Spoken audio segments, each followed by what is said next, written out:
nasa sell zone. No? So, pwede tayo mag-sell. Scalp. 5 minutes. Boom! Take na ako ng sell, guys. 33.19, guys. Nag-sell ako. 15-minute time frame. Tingnan natin, magpe-play out yung trade natin. Ay! TP1 hit.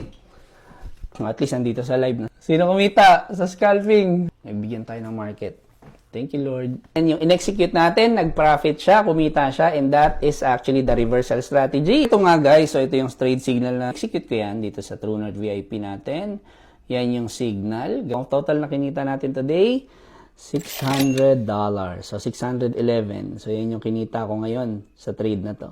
First day of the week. Actually, a skill na, sabi ko nga, no, kapag natutunan mo na pwede talagang masolusyonan yung ibang problema sa finances. Dito sa Canada, it's very important na meron tayong side hustle, and itong forex trading is my side hustle. Alright? So again, thank you so much sa mga sumabay sa trade. Okay, congratulations din sa inyong lahat. So see you sa susunod na live session natin.